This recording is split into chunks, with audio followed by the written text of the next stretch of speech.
The antidote to anxiety, walang iba kundi surrendered life.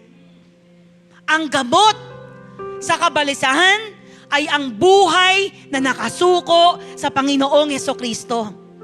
Ang gamot sa kabalisahan ay ang pagtitiwala sa Diyos na sa kabila ng iba't ibang pinagdadaanan, kaya pa rin po nating ipagpatuloy ang ating pong mga buhay at patuloy na magtiwala sa magagawa at sa pangako ng Panginoon na hindi niya tayo pababayaan, ni iiwan man sapagkat nagmamahal siya sa bawat isa po sa atin. The antidote is not a self-help.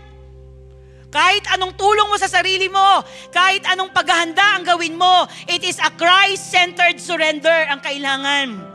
It is a total surrender. Na Lord, hindi namin kayang hawakan ng bagyo, but you are greater than the storm. Hindi namin kayang baliktarin ang sitwasyon na aming pinagdadaanan, pero Lord, mas malaki ka sa bigat na aming pinagdadaanan. Lord, hindi po namin kaya.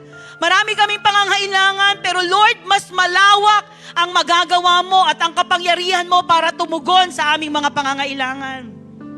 The formula, alam niyo po kung ano formula? Stop worrying.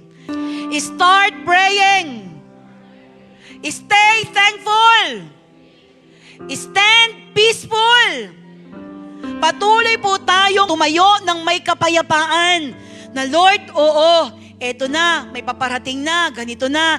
But God, naniniwala po kami at nananampalataya, Diyos ka sa amin sa lahat ng panahon.